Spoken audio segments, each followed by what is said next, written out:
The next letter is Ra. The makhraj of Ra is the edge and immediate top of the tongue when touching the gums of the upper four front teeth. Okay, so what is the edge and the immediate top of the tongue? This is your tongue, and so the edge would be this highlighted part right here, and the immediate top is fairly straightforward. It's just a little bit above your edge, right? And what is the roots, or sorry, the gums of your four front teeth? It's this part right here. Allah, Allah. So you're not actually touching your teeth, but at the gums. Allah, Allah. Okay, so as mentioned here, a common mistake. So let's compare again to the letter R in English. So the letter R in English, if you have the side view again, this is your mouth, this is your teeth. It's most likely that your tongue is curled up like that. R, R. While the Arabic Ra is actually straight, right? It just goes straight to the makhraj. So the Arabic Ra, your tongue remains straight, while in English, it's actually curled a bit. The examples here, like for example, if you say car, far, you can notice that your tongue is curled, and Ra is straight. If you were to pronounce these words with the Arabic Ra, it would sound like kar, far, right? The next group we'll be doing 3 at once are the letters za, sin, and sad. So the makhraj of za, sin, and sad is the tip of the tongue when touching the edge of the lower two front teeth and lightly touching the edge of the upper two front teeth. So let's go through that. And your upper teeth. Your tongue will be right here. Za. However, to pronounce, the top of your jaw will come down and it will lightly touch your tongue. So this part will come down. The top of your jaw will come down and it will lightly touch the top. Za, za, sin, and sad.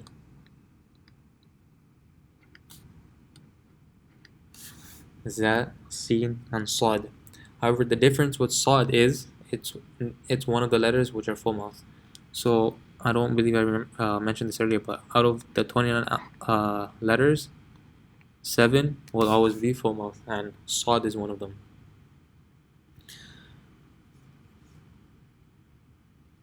Now, remember when we did the makhraj of dal and za is completely different, and this is a very common mistake.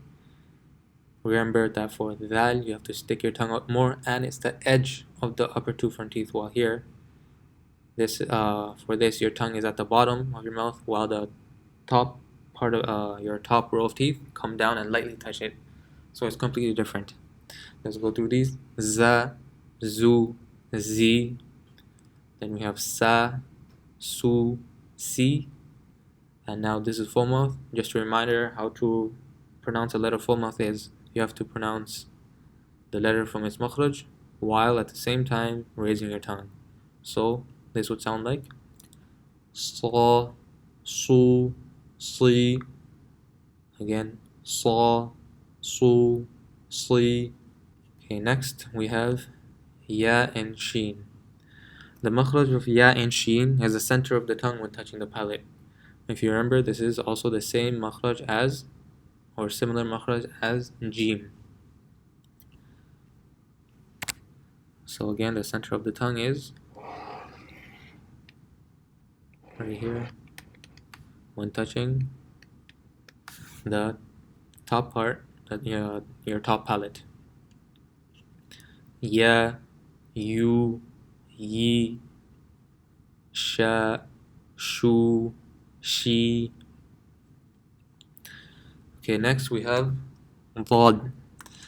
The makhraj of dad is the center or sides of the tongue when touching the gums of the upper back teeth. Blood is also known as one of the 7 letters that will also be full mouth. So I believe now we have covered 3 of them. We had Kha, Sad, and this one, Lod. This letter is quite unique and it's one of the hardest to pronounce, so we have some tips. Actually, let's go over the Makharij, what is the size of the tongue and what is the gums of the upper back teeth first. So this is your tongue, and let's see who's different color. The wording is the blood is the sides or the sides of the tongue. So this is the back side, which is this part right here or this part right here.